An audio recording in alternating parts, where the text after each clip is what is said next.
Why is the first 100,000 the hardest? Now, whether you've got 100,000 or a million, or you're on the way to getting there, I'm going to give you some interesting mathematical facts, which will really help you wherever you are on that journey to make the right decisions with your money, whether you're starting out or whether you're way past this point.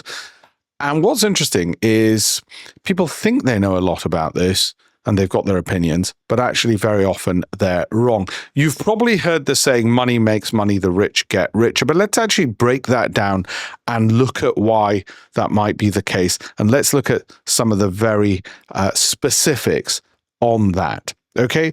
Now, for many people, especially if they're young and somewhat cynical and don't have anywhere near 100,000, they might think, oh, well, it's just exclusive access. Now, to be sure, in the past month, I've been to Goldman Sachs private bank events, and I'm going to JP Morgan private bank events, but I can tell you it is not access to those places that actually grows your capital. They don't just hand out money to you. You've got to have it yourself in the first place, and the places and how you grow it is important, and we'll touch upon that in a second. But let me just show the mathematics behind why the tipping point is so critical, and why in my younger years I knew it was so important to get to that 100K mark. If we start looking at the numbers, okay, just very simply, 10% obviously of 1,000 is only 100, but 10% of 10,000 is 1,000, and 10% of 100,000 is, of course, significantly more. You might say, well, Alpesh, you're actually teaching us remedial maths here. That power of scale then has a compounding effect. That linear relationship we can all understand. Pretty easy, pretty straightforward. But wait till you start then compounding it. Now, you'll all heard of compound interest and the eighth wonder of the world, it's sometimes been called. But actually, most people don't realize how quickly the mathematics of that works, and why, especially when you're younger, or even if you're in your later years and more successful, it should determine every financial decision you make, because you can work out how much those decisions are going to cost you in later years. You see, if you save £1,000 a month with an 8% average annual return, it takes you 7 years to get to 100,000. But then, because of the compound effect, only 4 years to get to the next 100, and then only 3 years to get to the next 100. And then by the time you're my age, the rate at which that starts growing and accelerating is ridiculous. In fact, it's very difficult for the human brain to comprehend, which is why we might happily go and spend £3,000 or £4,000 on something which, if we thought about what the future cost of that's going to be, we might think twice. I know, if you're younger, then the first 100K is hard. Yes, it is. And anybody who tells you any different is just simply lying. Okay, this is one of the reasons why there's so much content on save on the Starbucks and don't buy the watch you don't need and the expensive clothes, because that pound or £10 or £100 will later on, because you've got a long life, end up returning you significantly more money just because of that compounding effect and the rate at which it'll grow. Essentially, £10 today might, because of the compounding effect, be costing you £10,000 way into the future, had that £10 or £100 been allowed to grow. So what can you do to get there faster? That's obviously a key question you might want to ask. There's two major forces at bay. Okay, the ones that I've just explained to you, the scale effect, the compounding effect. The next is, well, how can we harness this if we're right at the start of our journey? Or look, you might be a millionaire thinking, look, how do I get to 100 million? I'm only at a million. And I want to speak to both groups. So strategy one, maximize the time horizon. What the heck does that mean? How can you get a time machine and increase your time?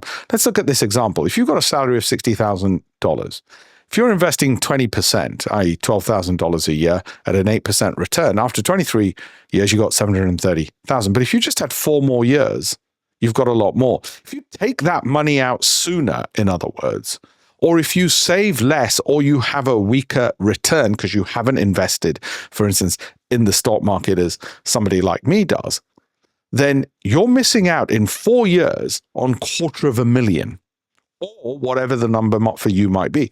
For somebody like me, over 4 years, that could be £1 million I'm missing out on, or 2 million or 3 million I'm easily missing out on if I withdraw the money sooner.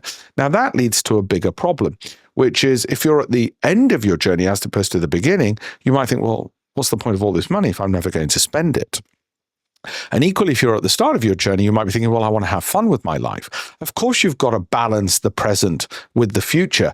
The problem is most people don't realize just how expensive the present is for your future self. Let's look at something else. Strategy 2, focus on what you can control.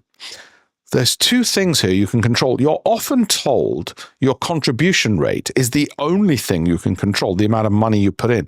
That's wrong. That is fundamentally wrong.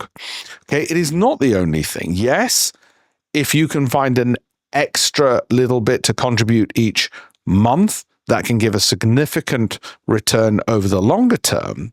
But in actual fact, I think you should obsess over an extra 1 or 2%, or in my case, not 8%, but 15 to 20 to 30% returns per year because of investments in the US stock markets. That's my specialty, because that really does accelerate far more than contributions can. And if you're younger and have a greater timeline to wait, then one bad year in the market doesn't make a difference in your 20s because you've got a long journey. Of course, it does if you're in your 60s, and you should largely then probably be holding cash. But we're talking largely to younger people here.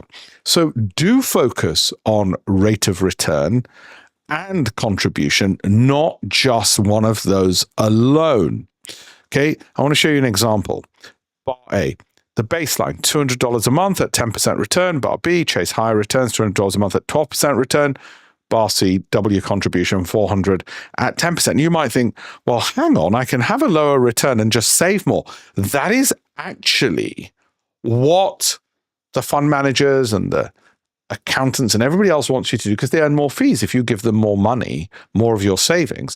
Now, I would like you to save more, but what I'm saying is don't be disillusioned into, oh, I've saved more so I can take a rubbish return from the fund manager, the IFA. That's often what they'll try and do. They'll try and compensate for their ignorance and not being able to get you a better return by saying to you and putting the obligation on you, why don't you just save more? I'm not saying you should save less. I'd rather you save the most you can possibly save for your older age and compound at a higher rate. Do not neglect the higher rate. Anybody who tells you forget about the higher rate, just save more, is fundamentally wrong, and usually probably an accountant, an IFA, or a fund manager, and not an investor such as myself. And that's one of the things I've certainly learned from wealthier people, has been that they've done it that way. So let's give some practical steps going forward.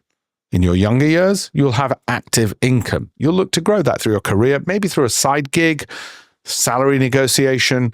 That's really important. But investing in the stock market when you're younger, for a longer period of time, not trying to trade on it, is incredibly important. But make sure you do the other things as well, and then use the stock market to compound and multiply.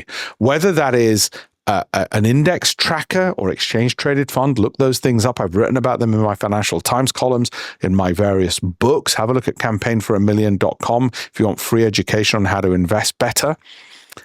What all of those things will do is give you a higher rate of return than just saving. You, of course, want to save as much as possible. But like I said, I know you want to spend some of that money on taking an EasyJet flight to Greece if you're young. If you're older, British Airways business class flight. But if you're not growing that capital, and that's probably even more important than leaving it in and letting it grow for a longer period of time, then that's going to be a major problem. I guess the real secret is not just discipline, but also growth, is what I would say. the acceleration of wealth after 100K through the compounding effect isn't down to rich people being clever. It is not even down to necessarily increasing their contributions, though those happen naturally, organically, because of the compounding effect. It's not simply because rich people pass this on to their children so they start younger. Yes, it is that as well. But it is also because they are very knowledgeable about the stock market and they know that's where the growth also comes from.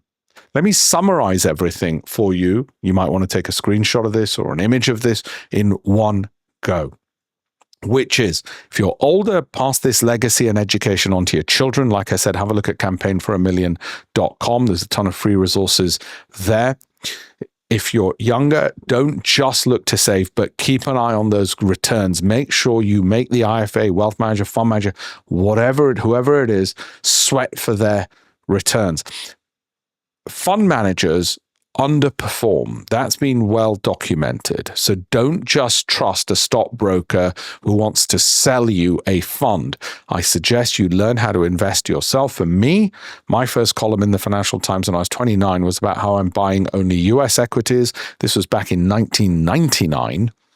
And that rate of return that gave me made all the difference over the last 26 years, and that growth rate of compounding. It wasn't because I invented Meta or Microsoft or Walmart or IBM or any of those companies. Of course I didn't. It was because I could simply ride the coattails of well-known names and just let them grow in the background. Did I trade and time things? Yes, but that was separate, just as going to Vegas for fun was separate. You can still have fun, but have something growing on the sidelines as a side gig alongside your main job. If there's a side gig I think you should learn, it is about the stock market and investing and how to invest for yourself through an ISA, a 401k, a SIP, depending on where you are in the world, so that you know how to buy stocks and to hold them so you don't panic and you don't get bored. There's a ton more education and free resources about compounding, about growth, about how to save more, how much you might need when you're older. So whether you're young or old, all these tools I've put together on campaignforamillion.com, all completely free, including you can freely download my book. I hope you'll have a look at all of those. If you've liked this video and like more of these on the basics of money and investing, please follow, comment, like, share, because the algorithm then sends it to more people. If it goes to more people, I know I'm not speaking to an empty room, so I do more of these for free. I do it, you get something for free, other people get it for free, and it makes sense for me to continue doing more of them. Thank you very much.